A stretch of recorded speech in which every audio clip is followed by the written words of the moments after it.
The 2008 financial crisis was one of the worst that had ever been in today's modern society. Besides the Lehman Brothers that caused the financial meltdown, there's another incident that triggered a series of financial chaos in many people's lives.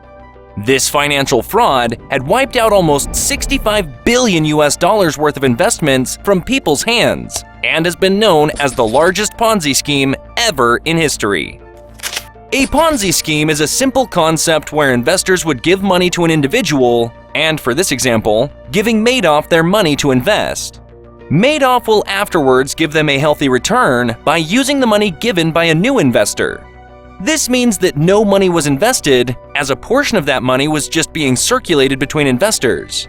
We have a dedicated video with the link down below or on the top right that talks about the story of Charles Ponzi, the person who bears the same name as the infamous financial scheme. Make sure to check it out. From being the chairman of the Nasdaq Stock Exchange to 150 years in prison, this is the life of Bernie Madoff, an American fraudster and financier who was the admitted mastermind of the largest Ponzi scheme ever. And Bernie Madoff, who organized the largest fraud in Wall Street's history. The scope of the scam shocked the world. This is one of the biggest fraud cases. After he told senior employees yesterday that his business was a giant Ponzi scheme. Wall Street veteran Bernie Madoff has been arrested and charged. To plead guilty to ripping off investors $50 billion.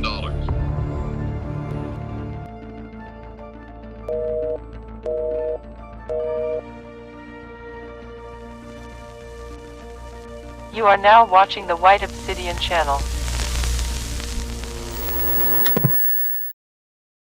Bernie Madoff was born on the 29th of April, 1938 in Queens, New York City, to Sylvia and Ralph Madoff, who was a plumber and a stockbroker. His family was Jewish, as his grandparents were immigrants from Poland, Romania, and Austria. During Madoff's early life, he graduated with a Bachelor of Arts in Political Science and only briefly attended Brooklyn Law School before he founded his first company, the Bernard Lawrence Madoff Investment Securities, and started working for himself.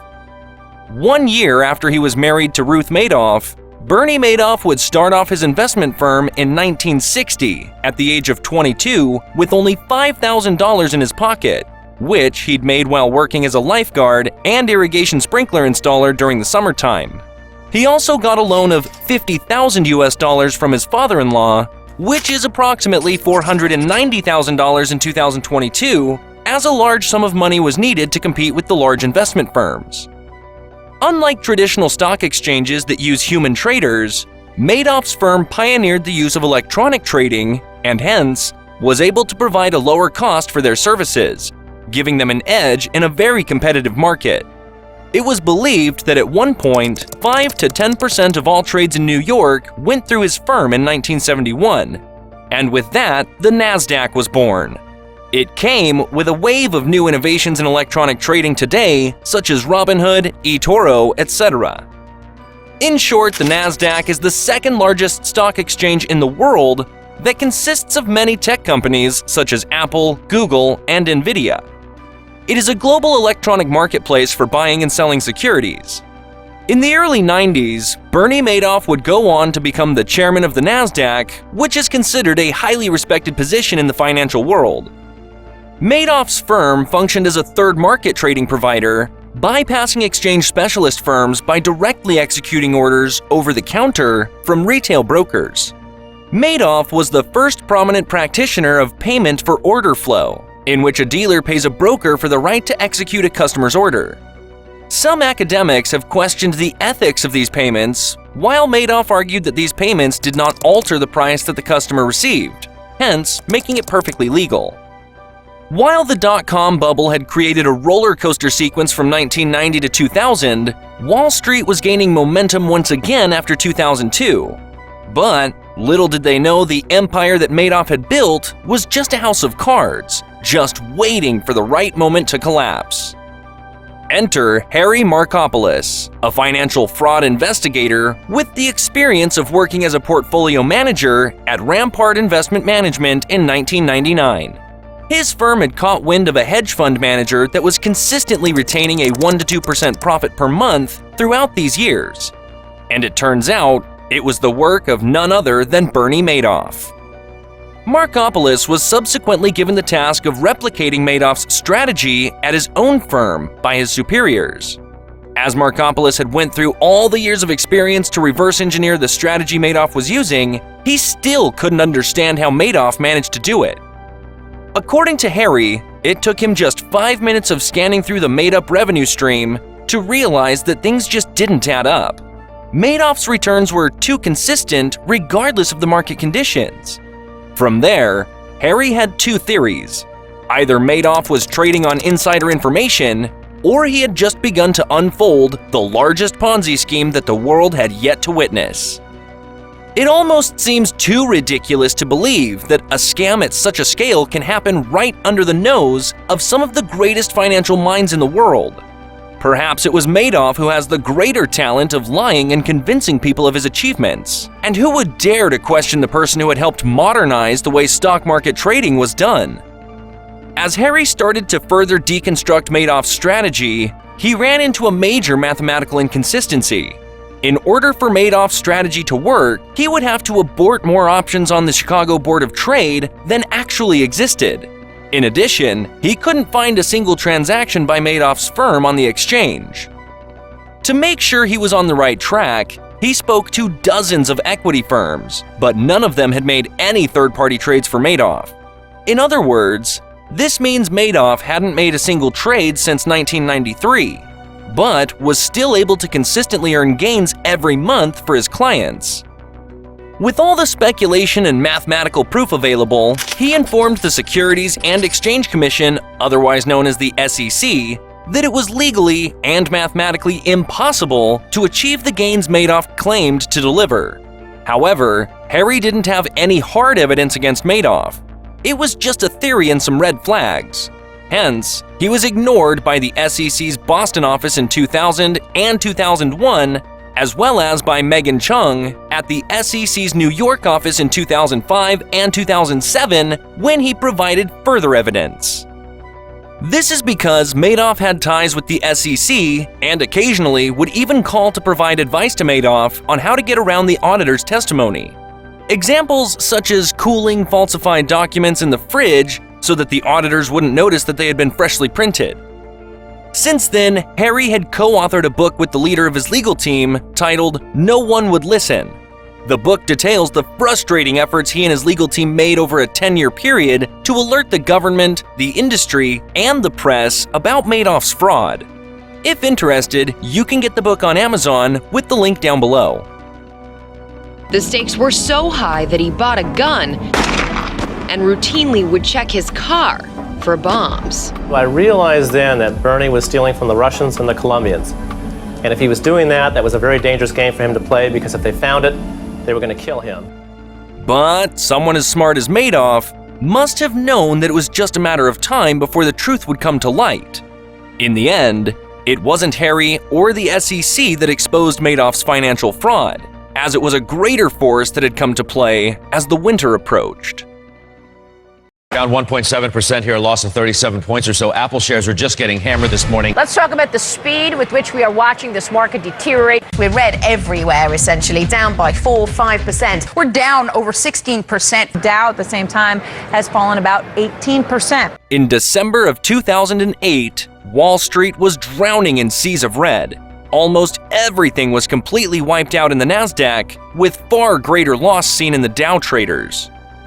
Trillions of dollars were wiped out from the stock market as subprime mortgages in the US tumbled, mainly due to the Lehman Brothers. To know more about what happened in 2008 that caused the huge financial meltdown, you can check out the full story on the top right or in the video description down below.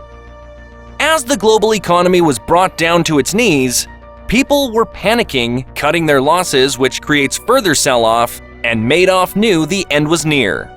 As fear has taken over the stock market, no new money would be pumping into his account, and if his clients had asked for their original investment back, the scam would be over and exposed. Hence, Madoff pulled every string available to get some new cash in. In London, he had created a new firm called Madoff Securities International, which is obviously a subsidiary. Suspiciously, without any available client, This newly established firm was able to transfer $164 million in November. Billionaire Carl Shapiro, alongside a few other victim investors, had put in a total of $260 million while the market was still volatile. Even with those large amounts of cash going into Madoff's account, he was still so desperate to the extent of dishing out a 19-page booklet detailing his new investment scheme. But it seemed that the withdrawal from his clients were still more than what Madoff could bring in. With the mountain of stress and anxiety that Madoff had to face while not being able to fulfill clients' withdrawal requests, he finally planned to turn himself into the authorities without the intention of running or hiding at all. As he knew it, this was the end. The scam was over. His two sons, Mark and Andrew Madoff, had only known about the scam 1 week before the whole thing was exposed. Fearing that they'd become accomplices in their father's crime, they quickly called a lawyer who in turn got them in touch with the federal prosecutors and the SEC and turned their father in. On December 11, 2008, Bernie Madoff was arrested at his home and charged with securities fraud. Madoff posted his $10 million bail in December of 2008 and remained under 24-hour monitoring and house arrest in his Upper East Side penthouse apartment until March 12th of 2009. Bernie and his wife, Ruth, sat at home on Christmas Eve as the reality of their world falls apart.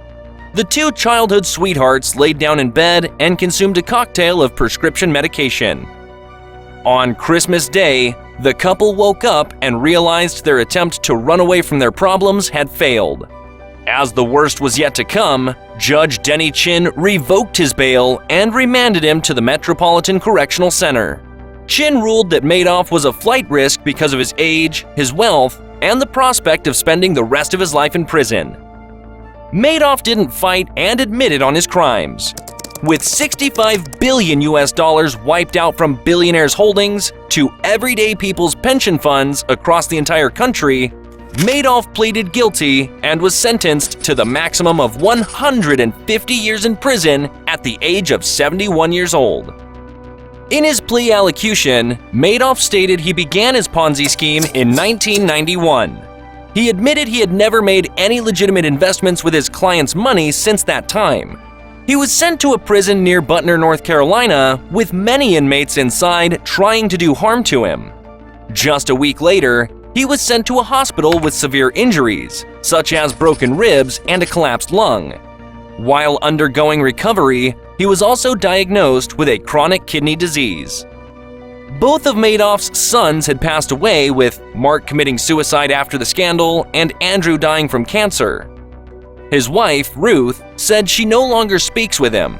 Bernie is allowed a 15-minute phone call each day, but he doesn't use it because, in his own words, he doesn't have anyone to talk to. On April 14, 2021, Bernie Madoff died of natural causes at the age of 82 in Federal Medical Center in Butner, a federal prison for inmates with special health needs, and he was cremated in Durham, North Carolina. Thus, ending the story of Bernie Madoff, the mastermind behind the greatest Ponzi scheme the world has ever seen.